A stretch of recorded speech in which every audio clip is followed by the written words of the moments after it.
Good morning, everybody. Welcome back to another episode of, I don't even know what I'm going to call it. I'm thinking maybe the Mincho Network.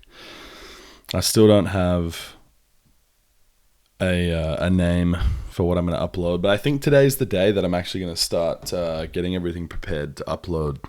I was having a bit of a, I guess, I don't want to say meltdown about it last night. I mean, just internal thoughts just going back and forth in my head about, I don't know. I talked about some stuff. The last couple of days I've talked about some deep stuff and some stuff that do I want the world knowing? Do I want people that I haven't met knowing so much about me or so much about my life or so much about my family? And I think,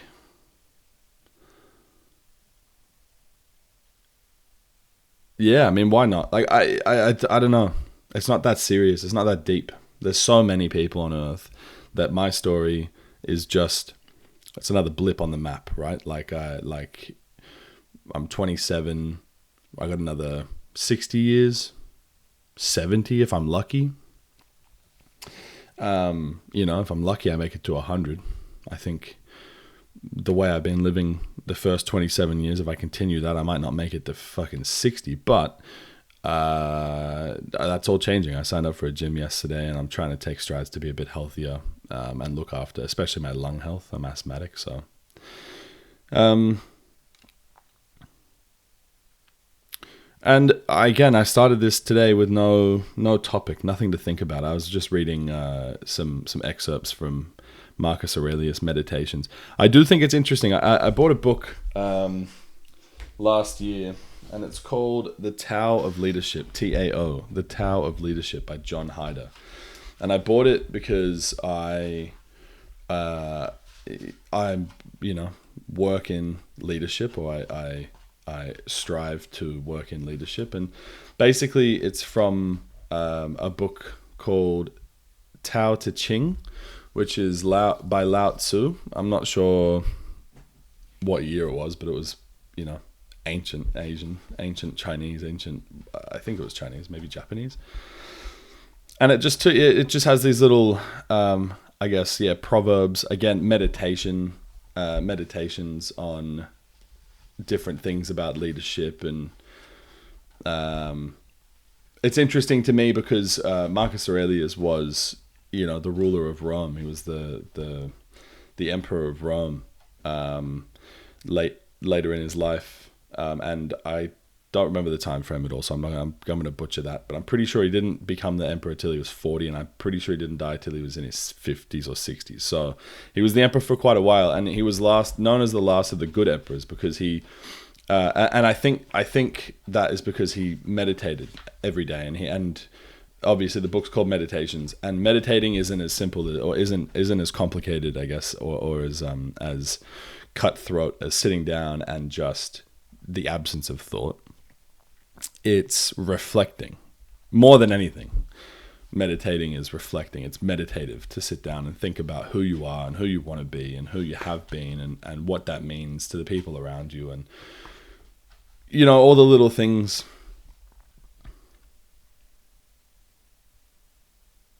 I don't know. I try and read all these books that teach me these little lessons, that teach me these little that have these little sayings and these little things, and I think it aligns very closely with how I live my life and the values and morals and ethics that I have. But it also there's an element of it where it's like in practice it is so much more difficult to make decisions and use these lessons and use these things, and these ancient lessons too. They're not new. You know what I mean? The way that these people were living and the way these people were writing have been passed down through time, and so they're effective. But to apply them to your own life, especially in today's day and age where, you jump on TikTok for 5 minutes and all of a sudden it's been an hour and a half and you're watching shit, just consuming content, just into the void. I don't even remember. I stopped using TikTok as much in the last sort of week. In fact, I'll opt to not go onto it. And I found that I just fill that void with Facebook watch videos or YouTube reels, or, you know what I mean? There's just, it's like I just can't keep away from the things that provide me nothing. And then it's rich because I come on here and I talk about people not having substance, and and don't get me wrong, I sit here and I read these books and I'm thinking about ways that I can better communicate that to people and train people, especially working in leadership. You've got to be able to help people, and I think a big part of leadership is just having perspective and being able to relay that perspective. I don't think there's much more to it than that. I'm not better than anyone else.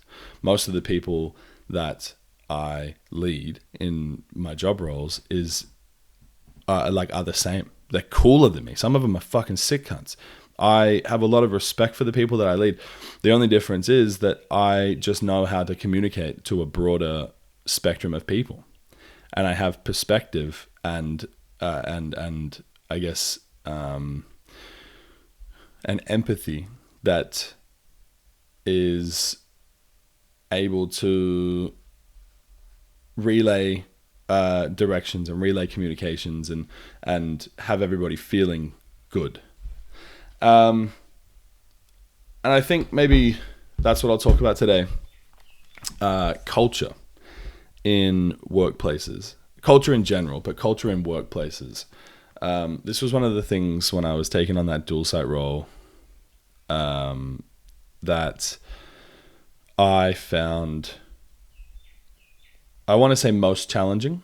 I didn't actually find it that challenging, but I tried to articulate it, and it's difficult to articulate, and it's difficult to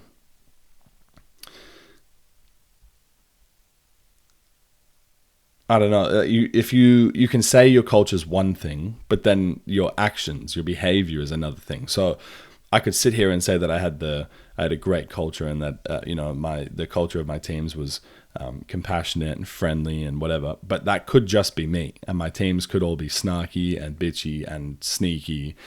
You know what I mean? And so it makes it a challenge. There has to be like a collective thought. There has to be an agreement. And I feel the most with culture, there has to be an unspoken agreement. You can't really discuss the culture because everybody's got different opinions and different thoughts and different feelings on certain topics, and it makes it difficult. If I turn around and I said, we treat people with respect. Respect means differently for everybody, right? We treat people with kindness. You're going to get the general idea, but some people can be cruel without realizing that they're being cruel.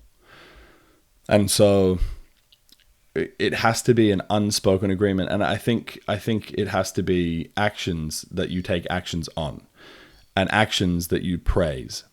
So rather than telling a team, hey, this is how we're going to be, as a leader, you just have to be that, and then keep in mind and remember and have it become part of your personality. When someone does something good, give them praise, congratulate them, thank them. When someone comes to you with an issue, take it seriously, listen, respond. When you have an opportunity to spend time with a staff member, and I say staff member because these people are your employees, right? They become friends. But I have a job to do, and my job, the requirement of my job, is to treat you as in the hierarchy that we are in. I'm the boss, and you are the subordinate, and that is it, right? And so, outside of that, you can have respect and be friends, but you can't let it swing too far. And I find that the most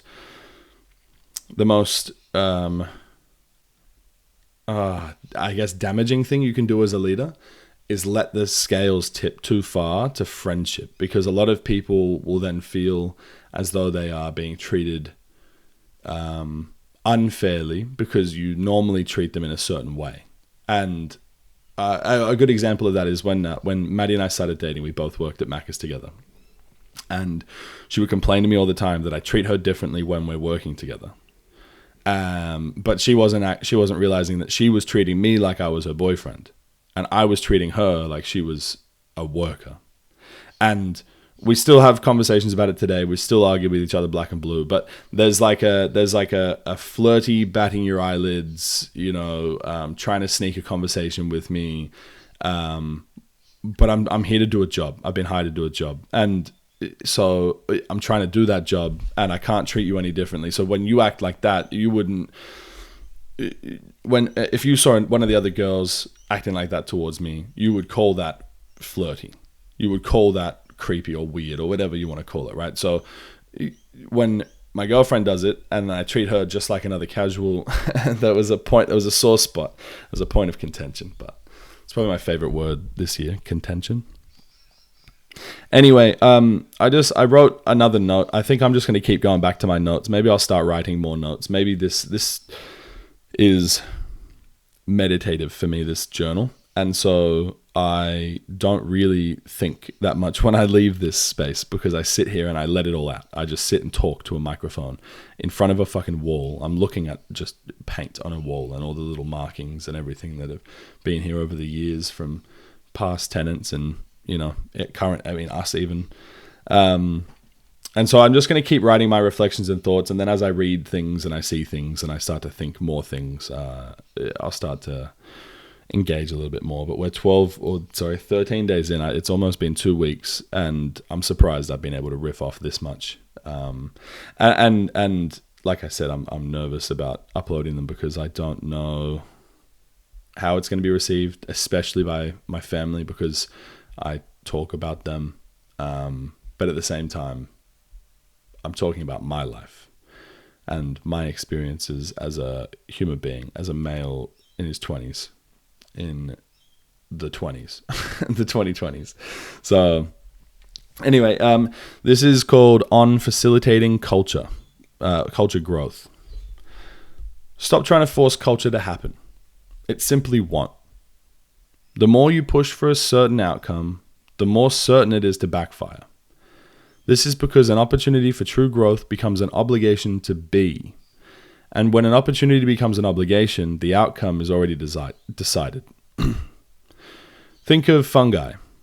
Some grow overnight, like truffles. Some take days or even weeks to cultivate properly. Even though cultures can happen at different rates, they're reliant on one very basic consistency: their environment. You have to create the right environment to facilitate authentic growth with no expectation of outcome. That is where the key to true culture lies. When dealing with people, the culture is defined by the collective. I'm going to repeat that. When dealing with people, the culture is defined by the collective. Each person within a team has their own dreams, aspirations, challenges, hardships, ethics, morals, and values. It's important to understand that you cannot control these, and you cannot change them without willing participation. In the context of people management, culture is formed in the spaces between individuality and the collective. How does one person interact with the collective? How does the collective respond? What is the nature of the collective thought? How much of that is influenced by any or all of the individuals making up the collective? Like any culture, it needs food to survive. The food, in this context, is polarity, or difference. A good culture is made up from the diversity of its contents, its people. Does that mean there's no place for rules and guidelines? Certainly not. You can facilitate the growth of an awesome culture with solid direction. Should and should not is better than can and cannot. In other words, place infrastructure to facilitate directional growth. Directional growth. When you plant a tree, you might put stakes in the ground to help prop up the new sapling while it's still flimsy and malleable. Those stakes do not hinder the growth of the tree, they merely stop it from growing in a certain direction.